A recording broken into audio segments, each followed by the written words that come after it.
Okay. Evening, everybody. Welcome to another monthly program of the Rhinebeck Historical Society. Before I introduce Tony Musso this evening, on a more sobering moment, we've lost two very important people to local history in the last couple of months. Ada Harrison, who not only did a lot for the Rhinebeck Historical Society, but for the Museum of Rhinebeck History, for the Quitman Resource Center, for the Southlands Foundation, and probably a number of other organizations that I never knew about. She passed away recently, and just before her, we lost my predecessor as treasurer of this organization. She was president for some years, had worked for many years as an editor at Esquire magazine in New York City at a time when women were not in that kind of position, and came back here to Rhinebeck. She was a Knickerbocker descendant, Staley. Elma was quite a lady, and we've lost her as well. And just for those of you who were not aware of it and had spent time with them, I'm sure those memories are fond memories. So let me turn to this evening's program. Our speaker this evening is somebody who in another life used to deliver mail for the post office, and then Never delivered. You never actually delivered a single letter? I was a writer editor. Well, he made sure that the mail got properly handled, since he was an administrator at the White Plains Well, location? I worked for headquarters, postal headquarters, domiciled in New York. Okay. And he did write a book on FDR and the post office, about which he has lectured here.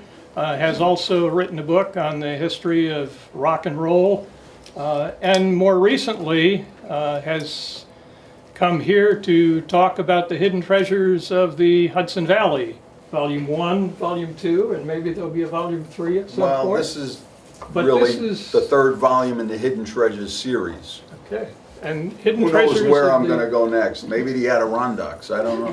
Okay, so we're going to hear tonight Statsburg, too. hidden treasures of Oh the yeah, I wrote a Catskills. book on Statsburg. He did a great book on Statsburg. So Tony, we're delighted to have you here with us. Thank you, always happy to be here. Thank you. And believe me, I don't want you to get the impression that I said, no, I never delivered mail. And the reason I say that is letter carriers have the hardest job in the post office. And I was never man enough to do it, I guess. I don't know, they got to go out in the rain. I was looking at a carrier the other day when we had the rainy day, and he's just walking around. You can't carry an umbrella, obviously. You have the sack, and he's just getting pounded with rain. And I said, whew, how I escaped that job, I don't know. Thank God for writing. No, I wrote I was the writer-editor of a monthly magazine for the Postal Service, for postal employees, 85,000 of them in the northeast corridor of the country. So that's what I did, and it was dry in the building.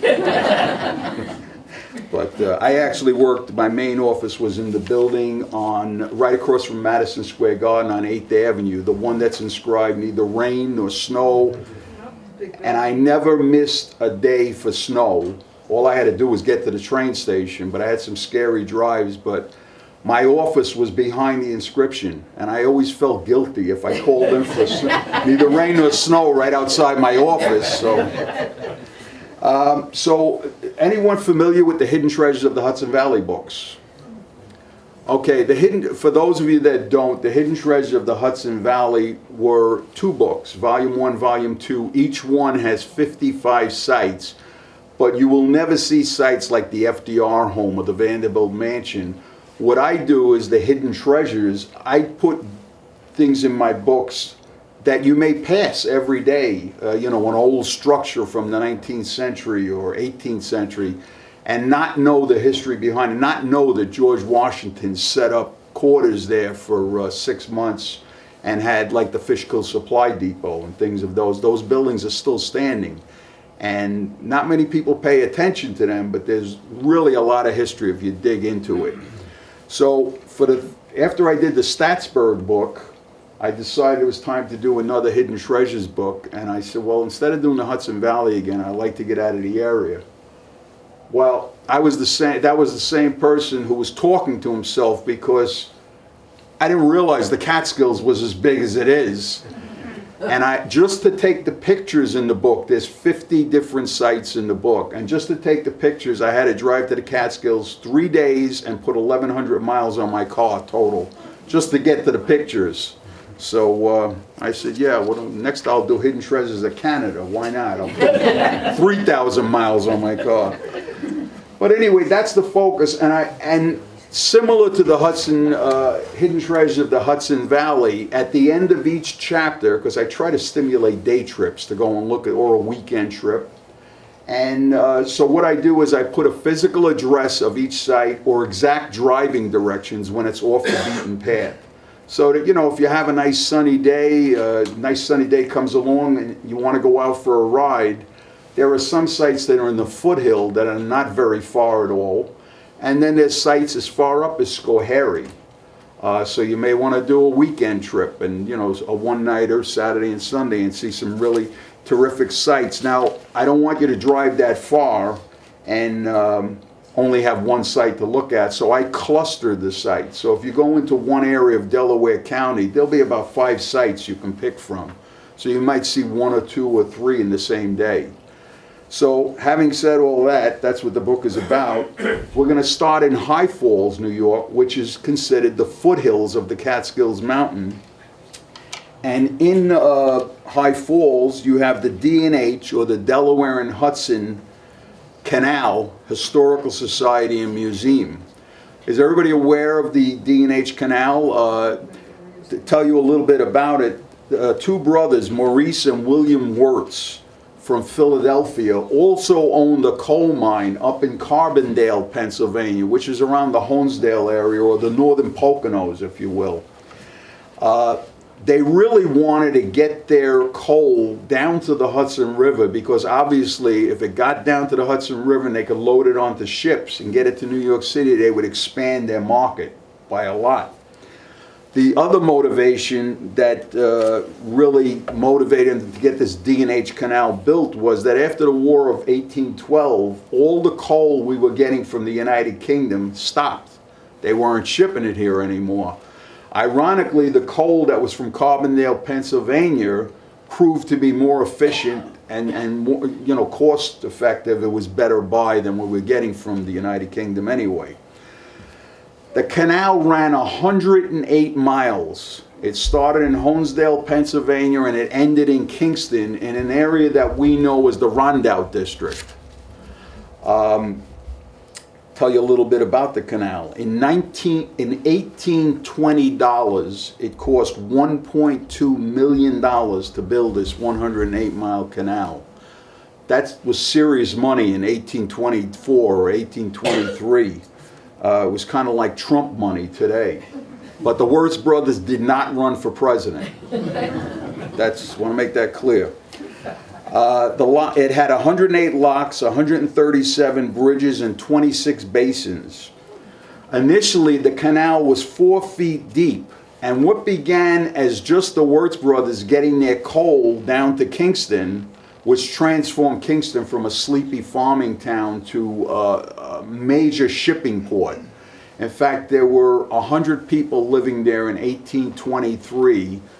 By a few decades later, there were 10,000 people living in the area, and that's really what you see today when you go to the Rondout District. Those buildings all date to that period. But what happened is they started out by using it for the Wirtz brothers' coal, and then you got to figure 108 miles is a long route to come down. Other businesses along the route started paying the Wirtz brothers to load their bricks, their limestone, and other products, and they expanded their markets by getting them down to New York City. So it worked out very well. By the end of the century, railroads had taken over, and it was much quicker and more cost efficient to ship coal to New York City by train rather than putting it on a vessel, a water vessel down the river. So the D&H Canal shut down. That said, since it was 108 miles, much of it was planted, they filled them in and they made farms out of them and everything else, but there's still scattered remnants all along that 108 mile in various towns. Cuddlebackville has some, obviously High Falls has some, and all along the route you could see the ruins of these.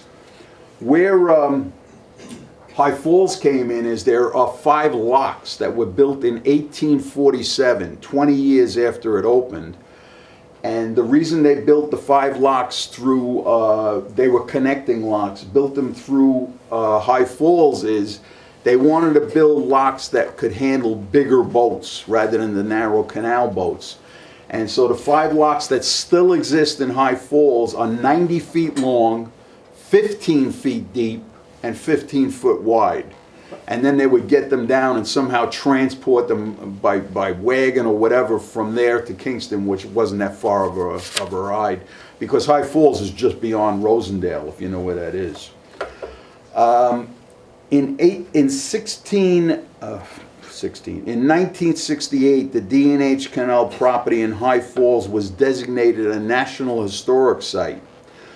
Well, 2 years prior, the citizens of High Fall had created the D&H Canal Historical Society, and they set up a museum in this building. It's a former Episcopal church that was built in 1885. So this building itself is a historic building to begin with.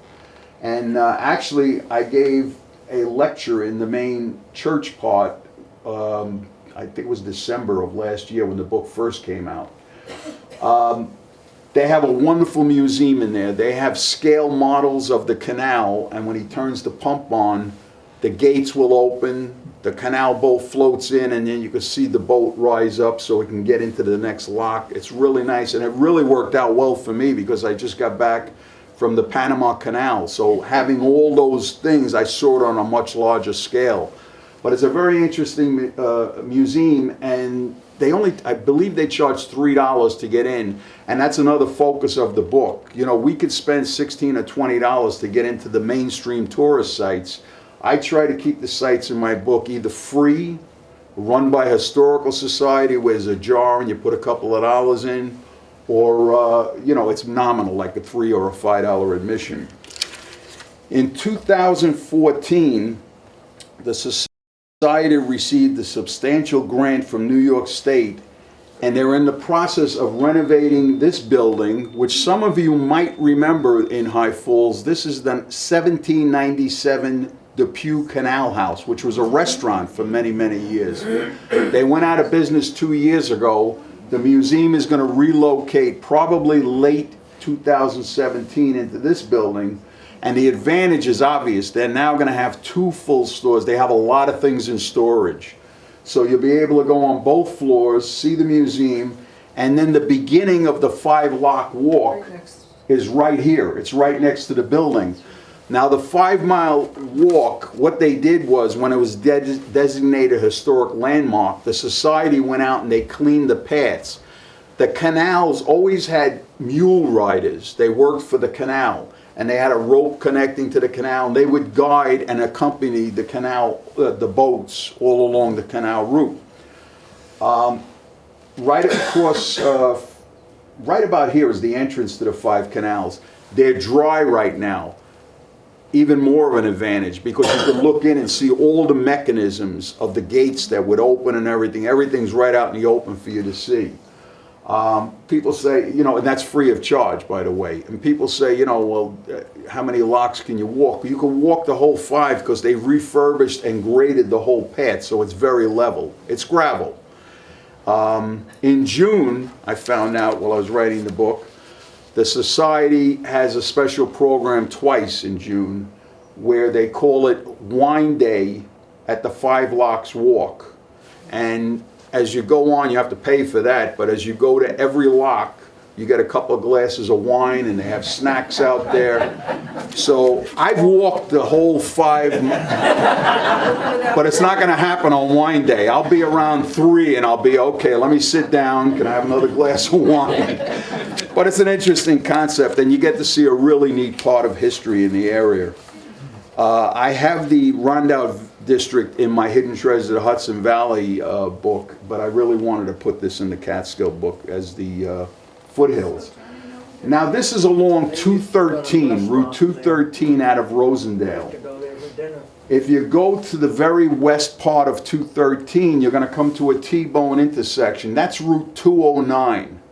If you go north, you're going to Kingston. If you go south, you're going down to Ellenville, down in that area.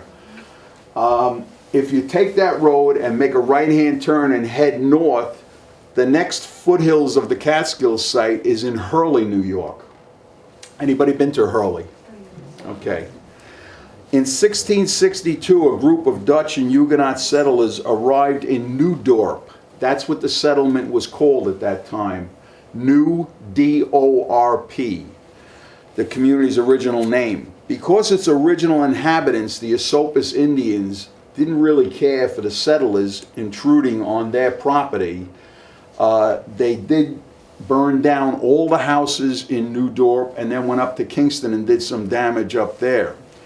Well, the houses were quickly rebuilt, and this time, instead of putting wooden structures up, they learned their lesson. So all the structures there on Main Street are all stone houses. So they quickly rebuilt them, and in 1664, the settlement fell under British control. At that time, the British governor was named Francis Lovelace.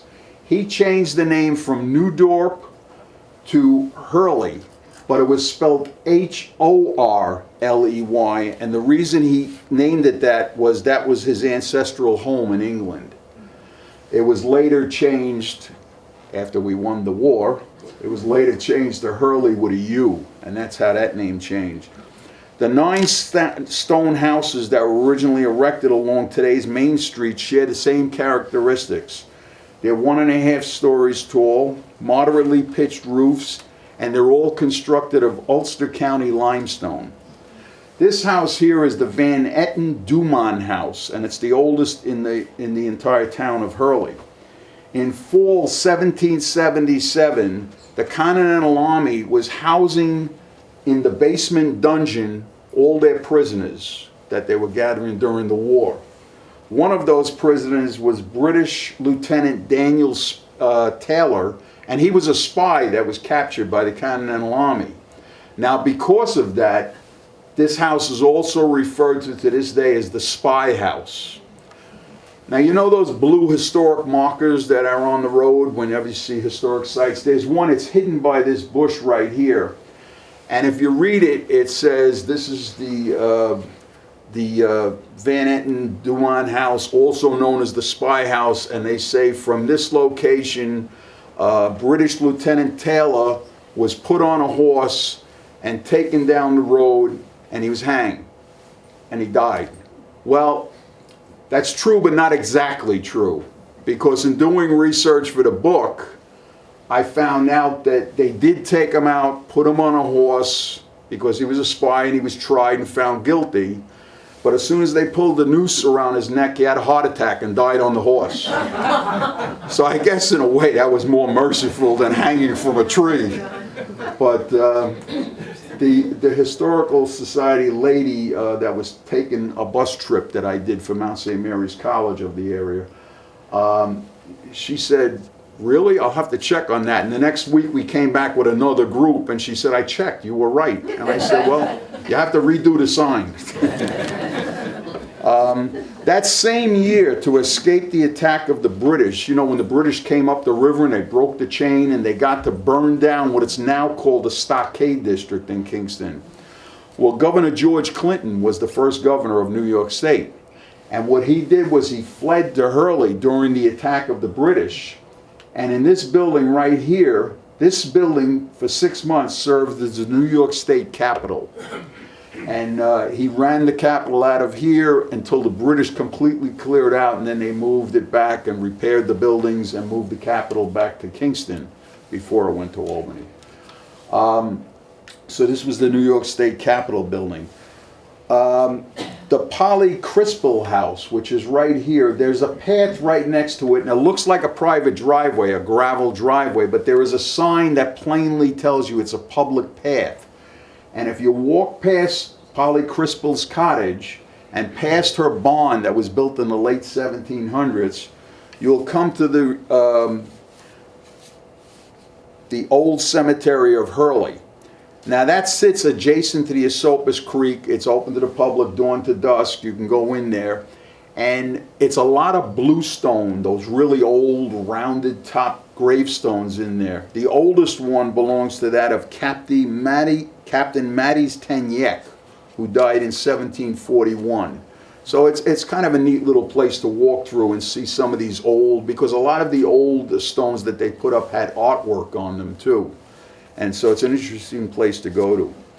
Also available if you go to Hurley is on the west side of Main Street. It lines right up with Main Street, is the Reformed Church of Hurley, which was built in 1853. They leave that open dawn to dusk 7 days a week. So you can also visit that church. And then right across the street from this house here is another stone house, and you can see how they're all stone houses on Main Street. And the Historical Society took that house over, and they have a museum in there. And the advantage of the museum is not only to look at the artifacts in the museum, but they offer walking tours on weekends, on Saturdays and Sundays.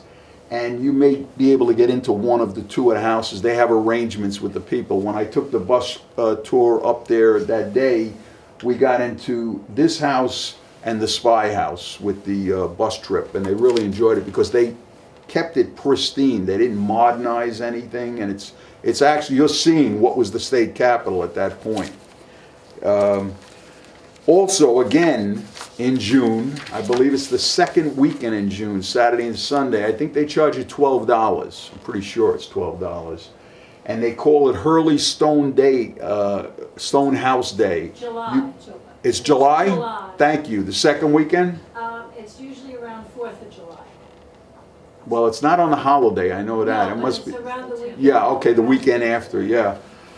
You get to go in all the houses. These are all privately owned right now, but the people open them up, and if you really want to get a really nice look of what it was like back in the 1600s, 1700s, these houses will show you. Now we're going to go up 209 further towards Kingston, but when we get to 209, we're going to make a left and go west. That is Route 28, goes up past Woodstock and all up that way. And that's one of the routes that I take you on. I take you up 28, 23, 23A, and 97 out of Port Jervis, up to Narrowsburg and Sullivan County. But we're going to stop in Phoenicia for the next site. And this is the Phoenicia Railroad Station, which was built in 1899. It's one of three largest stations that were on the line serving the Ulster and Delaware Railroad. It was a critical hub, this one right here, because this was the only one that had a track that went by from Kingston area, went by and kept going west, and the last stop was Oneonta. In fact, that was the same design, same size, was the end of the line. Or you can get off your train over here at Phoenicia, and they had a hub track that switched back and went north, and you can get up to Hunter Mountain, Tannersville, Haynes Falls, and that area was filled. There were no resorts at that time. There wasn't a Borscht Belt or anything going on, but you had boarding houses, you had bungalow cottages, things of that, and people would take the stub hub up north. So that was very, very important. The only thing they had to do was the stub track that went up north was a narrow gauge track, so they did have to rip all the track up and replace it with standard gauge so that the trains can do that. The busiest season for tourist travel here at the Phoenicia Railroad Station was 1913, and the figure I'm going to give you now, I referenced and checked it 3 times, and it came out the same. In 1913, 675,000 passengers were handled at the Phoenicia Range because of that hub, or you can go to Oneonta. And many people went to Phoenicia itself because they were beautiful restaurants. If you've never been to Phoenicia, that would be a great place to stop for lunch. There's a lot of 19th century buildings and restaurants now. Very good restaurants. During that era, Phoenicia Railroad Station was featured in a one-reel silent black and white motion picture, and the title of the film was The Holdup of the Rocky Mountain Express. Once again, Hollywood did it. They duped the public, And while you thought you were watching, a railroad get held up in the Rocky Mountains in Colorado, it was right here in Phoenicia.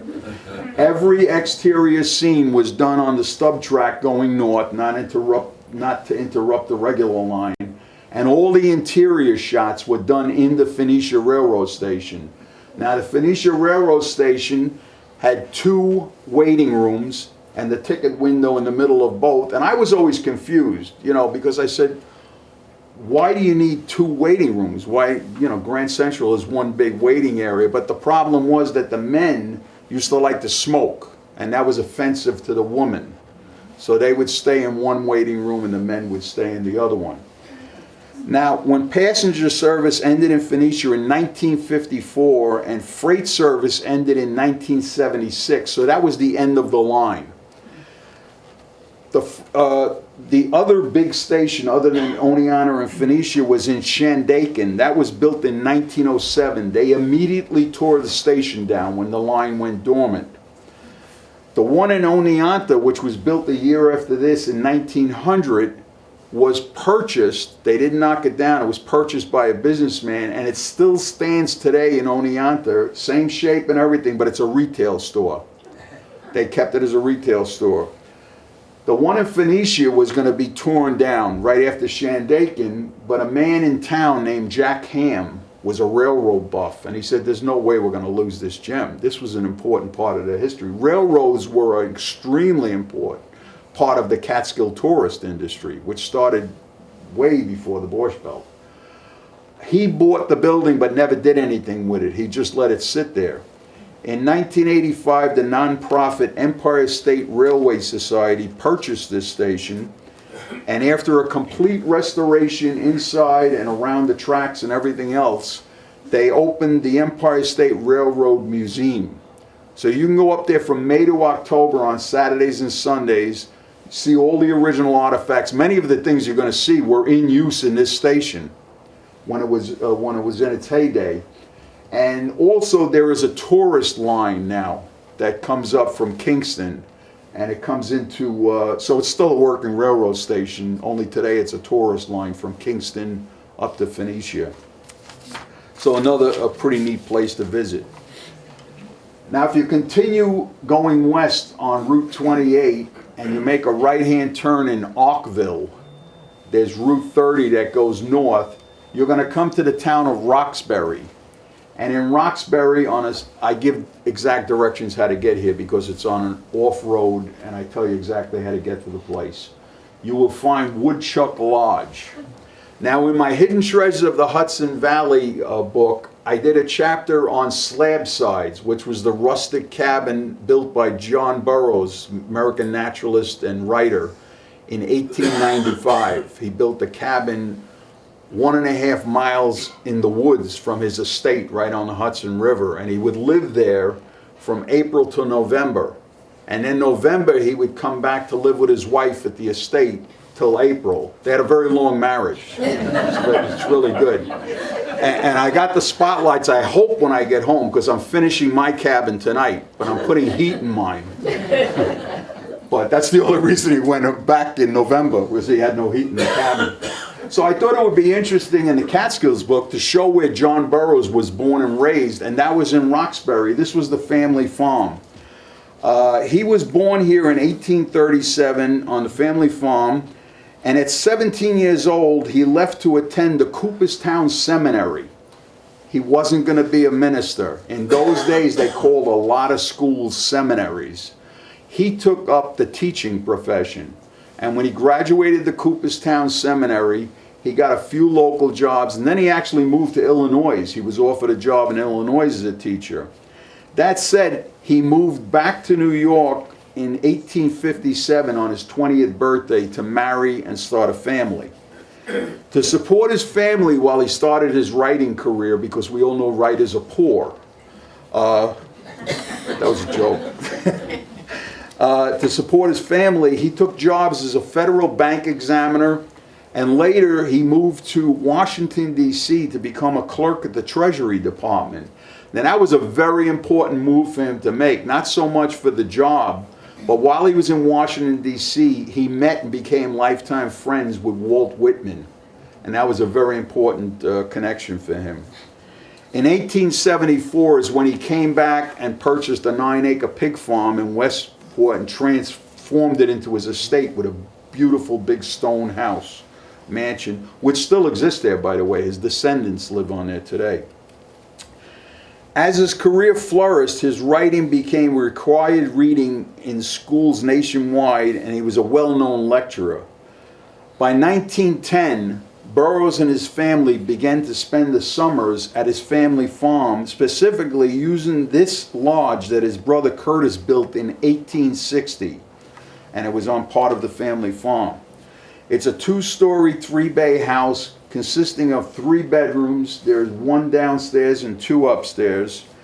And Burroughs immediately added a Franklin stove to the dining room and furnished the dwelling in typical camp style. Has anyone visited Slab Sides when it's open? It's open in May and October. Then you know he built all the furniture inside, and it was very rustic, and he did the same in this lodge. In fact, he also built this porch, so the furniture looks very much like the porch. He collected sticks and lumber along his daily morning walk around the property, and he believed in reusing these, for other purposes. He named the house Woodchuck Lodge, and that was a reference to the rodents that became frequent visitors during the summer when he was here with his family. While riding home in 1921, because he started, as he got older, he started spending winters in California. The cold was really getting to him. So in 1921, while he was on a train coming back home from California, he died on the train at 83 years old. He was buried on the farm just west of the lodge, and this is his gravesite. He always wanted to be buried by Boyhood Rock, which is right here. He spent an awful lot of time on this rock when he was a child. This is his gravesite. And believe it or not, this little area, small as it is now an official New York State park. So if you pull your car there, you could walk it from the lodge, but if you care to, you can pull your car there. And they have about 6 or 7 spaces, and there's a lot of placards on the ground before you get to his grave that tell you all about his career. It's pretty interesting. It's usually very quiet and peaceful.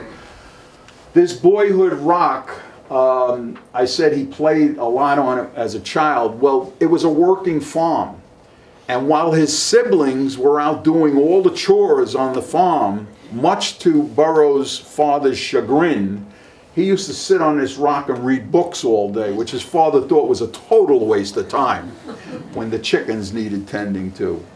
So that's where he wanted to be buried, and that's where he was buried.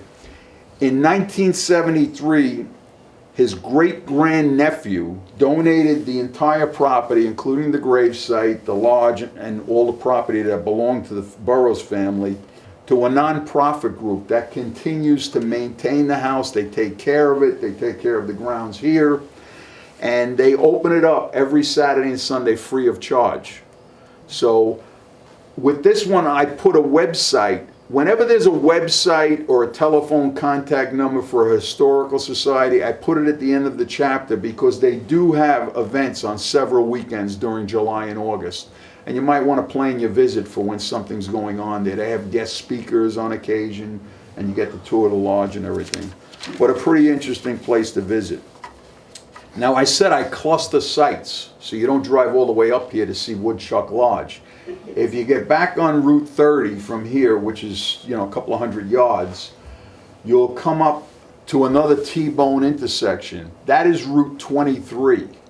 If you make a right-hand turn and you go east just 5 minutes, you will come to this place, and this is Zadok Pratt's house. So who's Zadok Pratt? Well, he was a tanner and a saddler by trade, and he built this house in 1828, and when it went up, it was the most prominent in the town. And by the way, that town, he did so much for that town that in later years, it was named for him. It's Prattsville, New York. Pratt had earlier opened the Prattsville Commercial Building, which was a large tannery operation, which sits on the corner just out of view of the house. It was 500 feet long, this building, and 43 feet wide. And you have to imagine this was extremely, extremely rural area in 1820s, 1830s. So when that building opened, he needed so many employees that people were flooding to Prattsville when they got the news that there were jobs waiting for them up here. To accommodate them, Pratt even built 100 workers' homes that lined the street on both sides of his facility there. The population just went through the roof in what became Prattsville. He also sponsored the construction of 100 workers' houses which are built using leftover hemlock lumber from the tannery. So he was into recycling before it became fashionable. In 1856, during a major renovation of the house, a former 1843 Greek Revival style bank building, which is right here, was attached to his house. He had guest quarters up top, and for a while he used it as a tavern. So it had a side door so as not to disturb the family in the house here. A number of other irregular and asymmetrically placed wings were also added to the house, and it might not look like a big house, but it goes very, very far down the drive, today's drive that they put in. Today it is used as a museum, the Zadok Pratt Museum, which has a lot of artifacts related to his tannery operation and the many projects he had through the years while living here. Being very influential in the town, Pratt was appointed without getting any legal training at all, by the way. He was a tanner. He was appointed Justice of the Peace and Foreman of the Grand Jury in town. In 1836, he was elected Congressman of the 8th Congressional District. And in 1842, he established the Prattsville Advocate, which was the first weekly newspaper ever to come out in that vastly rural area. He also donated land across the street from his house and a little further east, and paid for half the cost of building the Prattsville Academy, which was by far the most prestigious school in this whole area. In 1843, an unemployed laborer saw Zadok Pratt walking around his house here, and he approached him for a handout. You know, he's unemployed, he was out of luck. Well, Zadok Pratt was a great benefactor and he loved helping people, but he wasn't much into welfare. And so what he did was he said to the fellow, well, what do you do for a living? And the fellow said, well, I'm a stone cutter. Well, Zadok Pratt immediately pointed from the house up to a cliff that overlooked his 350-acre farm. And he said, I will hire you and pay you every week, and I would like you to carve on the cliff of that mountain my life story. I never said he was modest. Actually, I'm talking to my son about doing that on our break wall by the house. It's a short story, so it's not going to be. Anyway, this is just a very small portion of that rock that was engraved with all the things. Now, this is a profile of Zadok Pratt. His son's profile is here. The stonecutter even gave himself a nod by putting the hammer and the sickle in his hand. This is a very small part. I went up there in March to photograph it, and also I'll add right now, I don't think they were originally painted white. I think whoever in the town wanted them to show up so you could see what they look like, and so they were painted white later on. But I couldn't get to the cliff on the other side because there were so many trees in the way, you wouldn't have been able to see anything I was taking a picture of. You can't see it when you're up close, but with all the twigs in front of it, it wouldn't have had the same impact. This was the clearest part. The funny thing is, it's about a quarter of a mile to a half a mile from Zadok Pratt's house, and it's now called Pratt Rock Park. It's a municipal park. They have about 10 or 12 parking spaces. And I pulled into the space, and I was on a time schedule the 3 times I went up for pictures because I had gauged what sites were on what side, north or south of the street, and I wanted the sun coming down, and so I was on a strict timeline, and I thought I was going to park my car, get out, walk up the steps to the pavilion where there's a sign that tells you all about it, and then just go and take the picture. stupid on my part. It's on the cliff, which is 1 mile up on a switchback trail. It's an easy trail, believe me, it is an easy trail. It's a switchback trail, but it is 1 mile in length till you get to the top.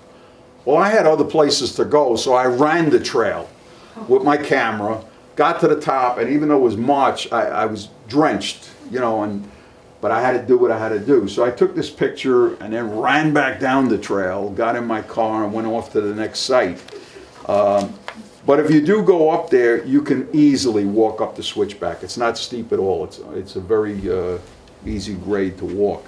Now this site I found by accident, and I ended up putting in a book while I was out exploring out in the Catskills and everything. This is in East Meredith. We're now getting into the real northwest part of the Catskills right now. In 1860, David Hanford purchased this 1846 sawmill, and it's in Delaware County, the most northern part of it, and he enlarged the complex to include a grist mill. In 1881, he expanded the technology available by adding a steam engine, and he harnessed the waters in the Cornwright Creek, which run right behind the mill back here, before the tree line. And by doing that, he provided the town of East Meredith with its first electricity ever. And this was way ahead of his time, so I mean, he was a pretty brilliant guy. The mill became the primary source of income for local men.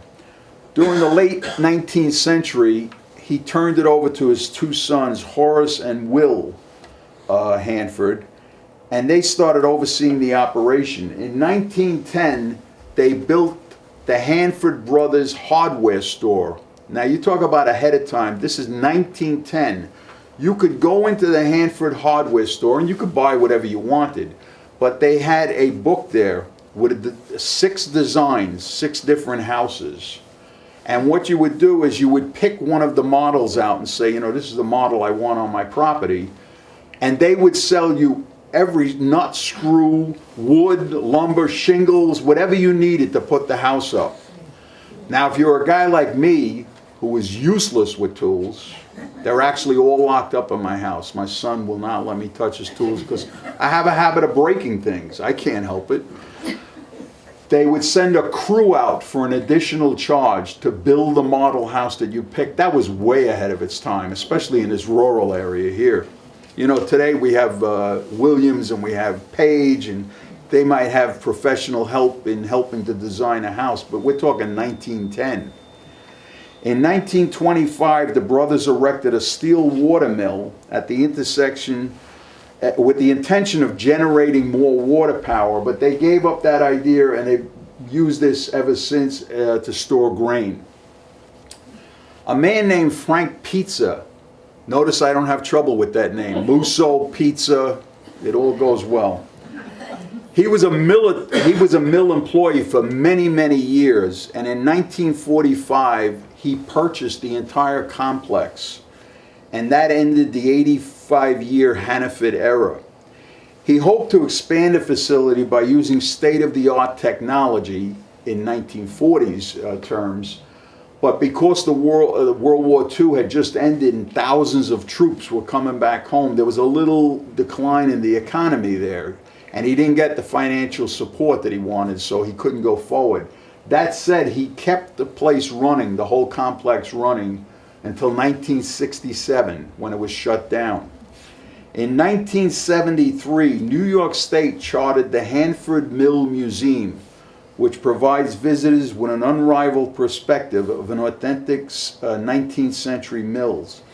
There are more than a dozen buildings on this site that date to all the way back to 1846, and all the buildings that were put up after.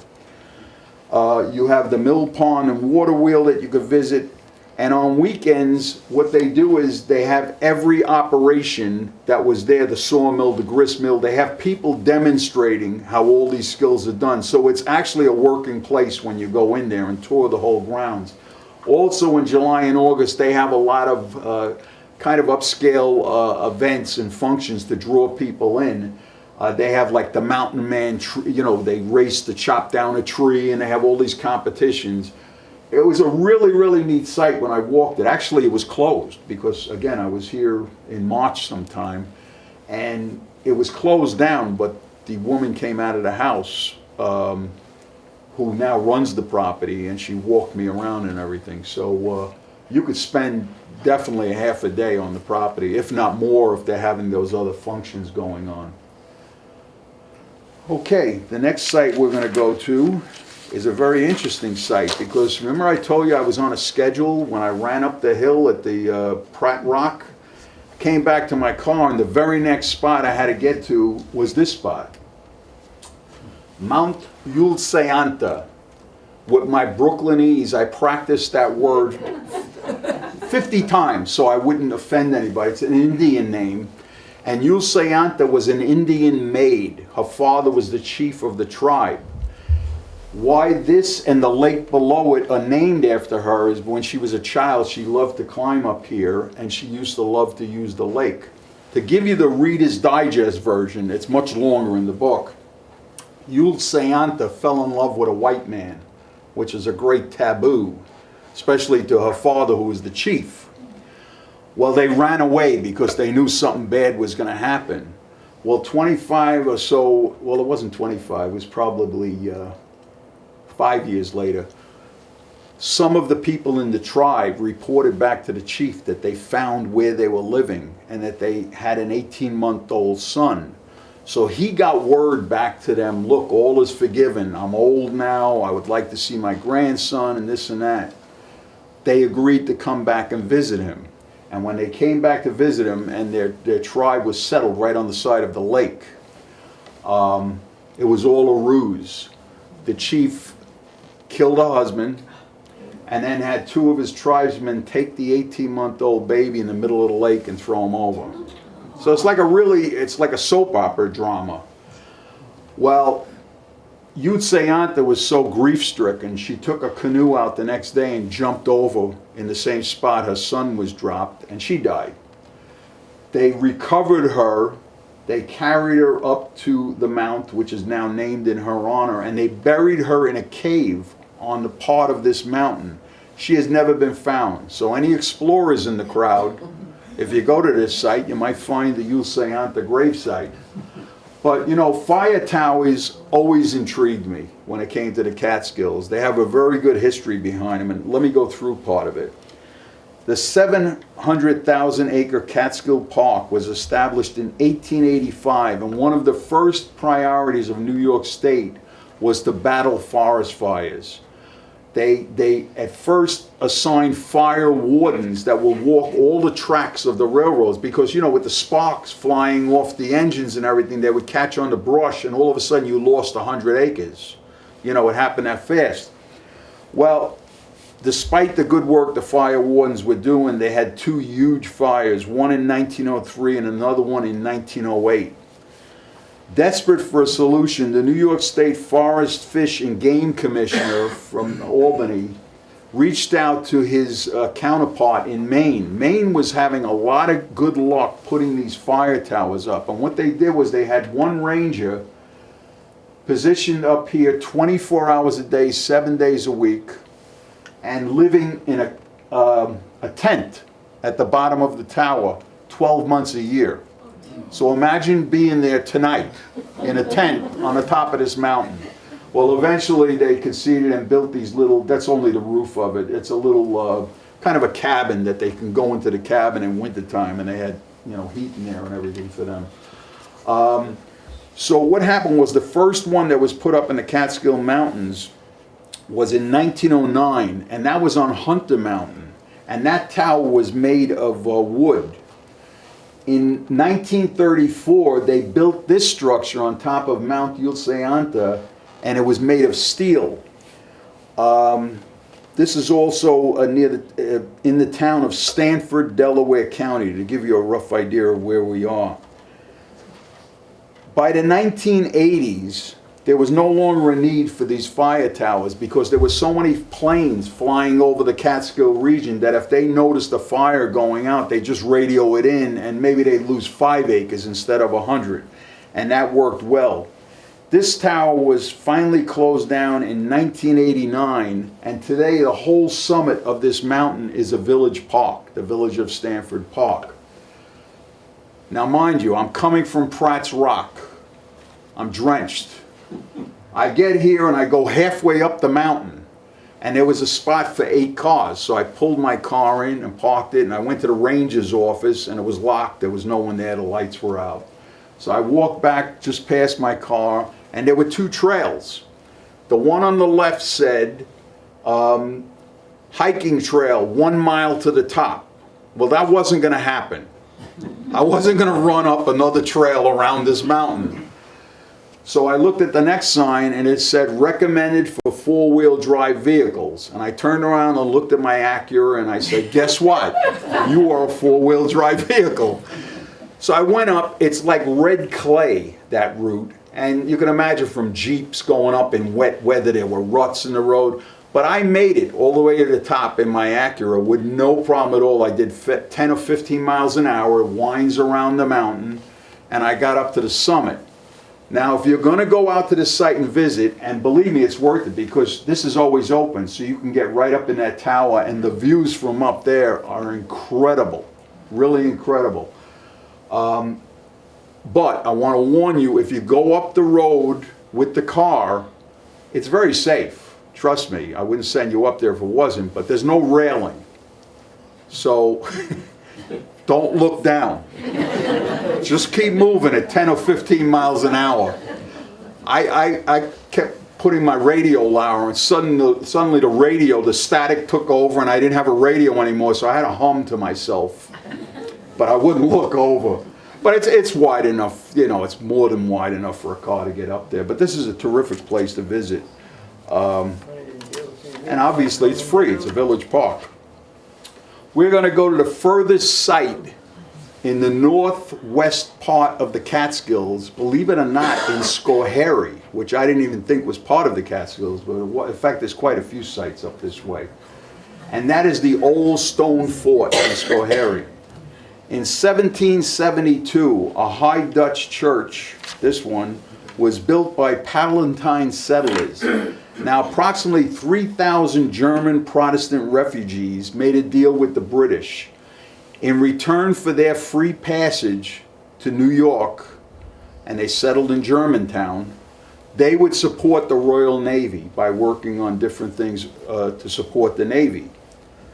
Well, that project fell apart very quickly, and some of the Palatine refugees were given parcels of land as far away as Schoharie. So they had this piece of land, and they built this in 1772.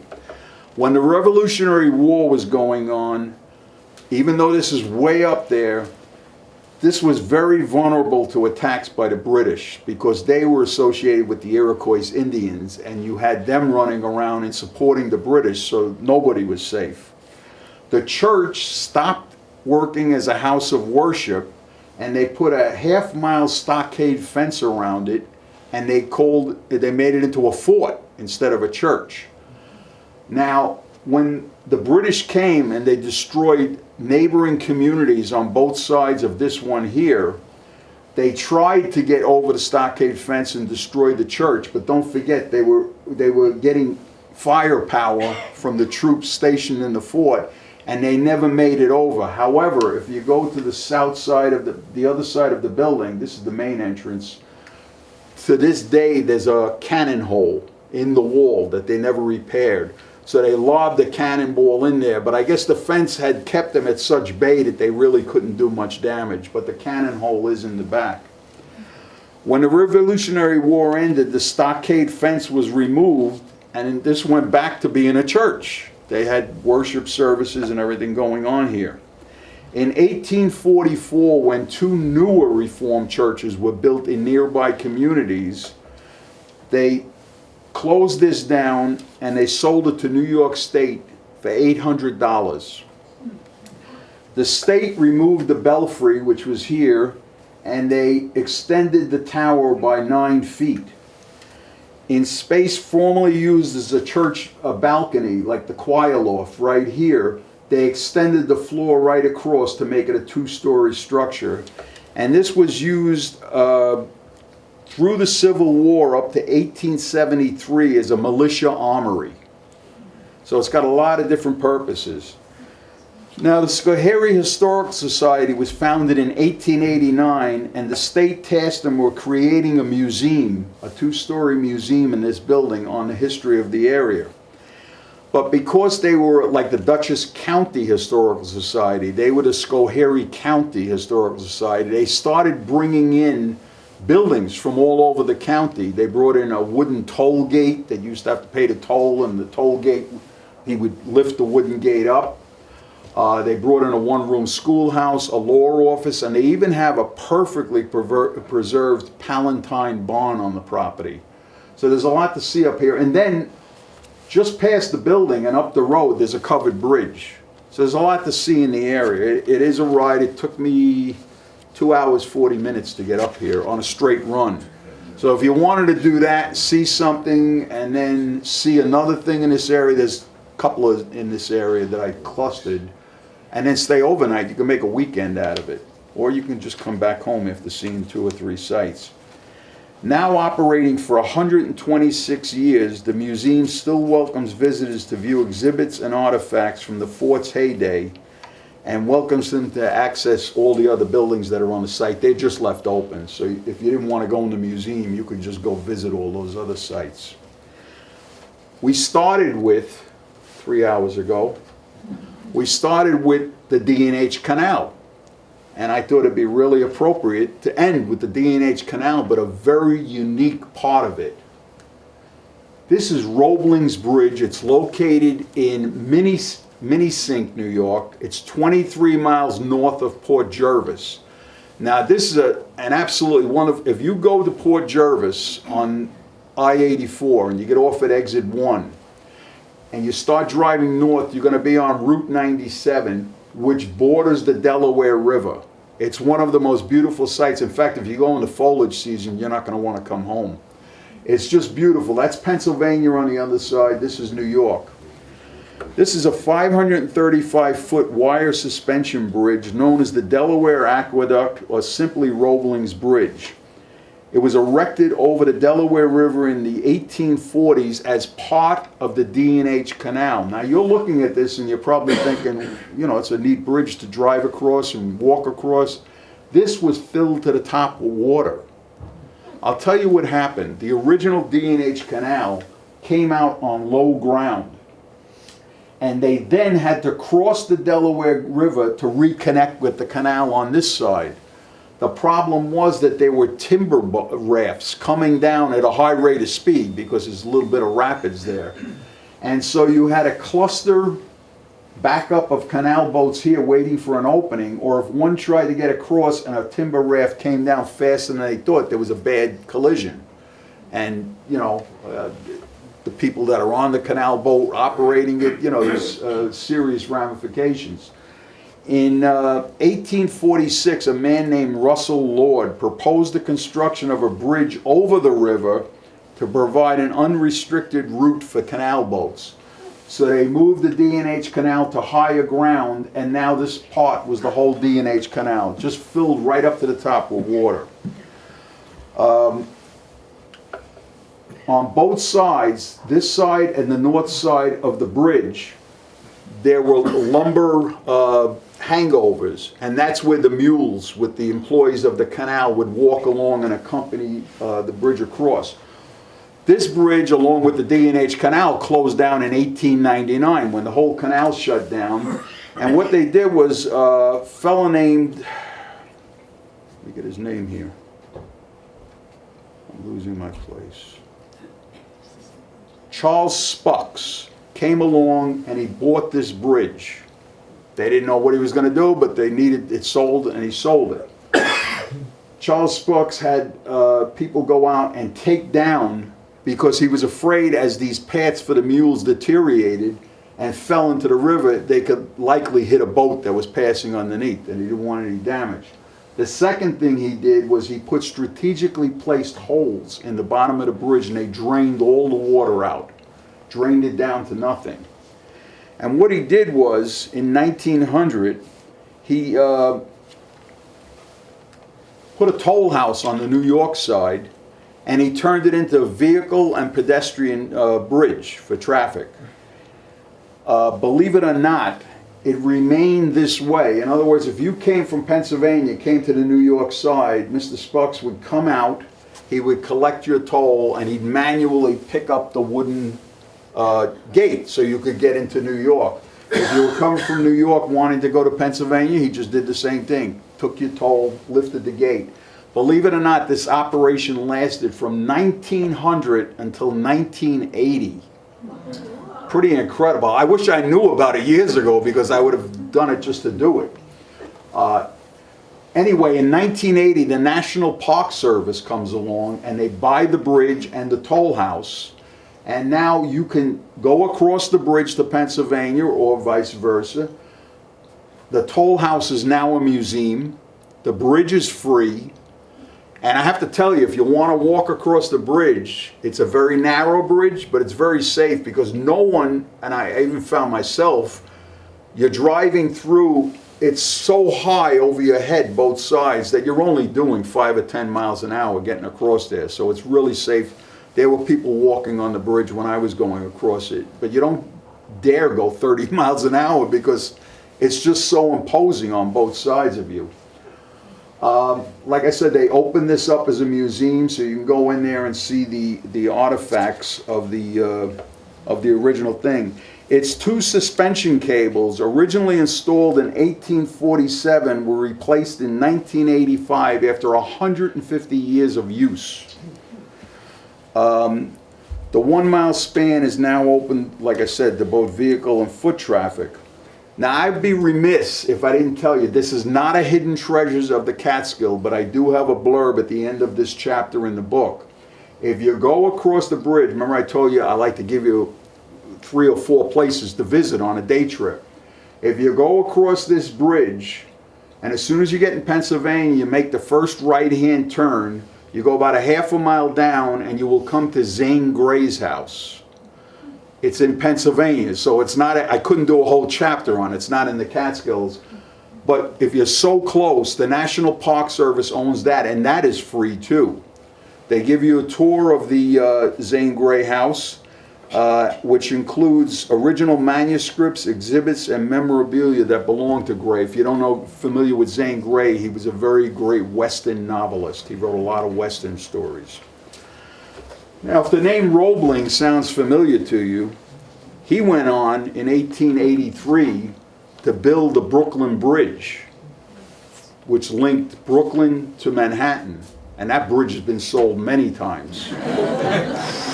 When I was living in Brooklyn, that bridge got sold once a week. So that's the formal part of the presentation. There's the Roebling Bridge again. That's the formal part of the presentation, but I'd love to take some questions if you have any. Is there another bridge like that over in High Falls, that cuts across the waterway as well, that was a aqueduct? No, it goes under a bridge. It goes under? The D&H Canal, remember I thought, yeah. the stone house I showed you? Yeah, right. That one, they built the road over the water. Right. So that's the only thing, but there's nothing like this that exists in now. No, just the locks, the 5 locks. Yeah. The Pratt House, was that affected by the floods about 3 or 4 years ago? Because Prattsville was flooded. Oh yeah, when you're talking Irene and right. what was the other one? Sandy. Yeah, no, it's fine. I went after that. I went after that. It's fine.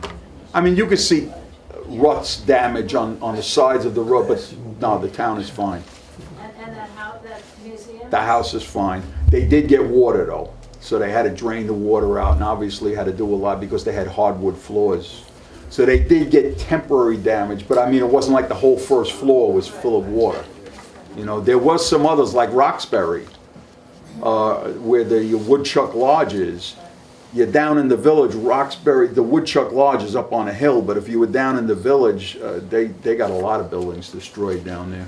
There's a wonderful covered bridge, the Blenheim Bridge, which was destroyed by Irene, Yeah. which is a famous 2-lane. Now, where'd you say that was? Near Schoharie. Up in Schoharie, yeah. Yeah, there was another one. I had just, believe it or not, every October rather, I was going to Vermont and New Hampshire and doing the covered bridges with the foliage. And I took a picture of 3 bridges in Vermont that are no longer. And I only went two years ahead of the hurricane or whatever, the storm. Any other questions? Yeah. The old stone fort has an incredible collection of Native American artifacts. Absolutely. And they have a lot of shells and everything from the time when they were making the shells to use with the Revolutionary to hold the British off. You've been there, obviously, and yeah, is it worthwhile going out there? I mean, in your opinion?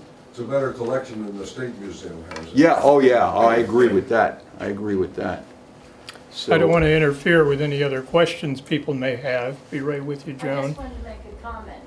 In Hurley, you talked about the cemetery there. Yes. The Hurley Historical Society around Halloween has They- a walk through there, which is really a fun, interesting. I have, wherever you see at the end of a chapter, a website, and I do have their chapter. The reason I do that is if you check it periodically, they have a lot of different events, these sites, during the year. So if one site really intrigues you and you want to, well, let me see if they're having any special things, so I'll go that weekend or whatever. That's why I put those websites in. Yeah, there's so many different events at all these sites. And don't forget the wine 5-lock walk. I'll be at lock 3. I'll be the guy sitting on a log with my glass of wine. Tony does not charge us for these programs, but he is talking about a book that he wrote, copies of which are in front here, Right. and he will gladly sell those. And they're $15 each. No tax. I don't work for the government anymore. And we have refreshments and enough brownies for everybody, I think, outside. And That's why they come to these events, Mike. Those brownies are legendary. and the other reminder is well, first of all, I want to thank everybody who's renewed their annual memberships, but if there's anybody here who's not yet a member, we have membership forms outside, and please feel free to take their extra copies of our quarterly newsletter out there as well. Tony, thank you enormously. And thank you.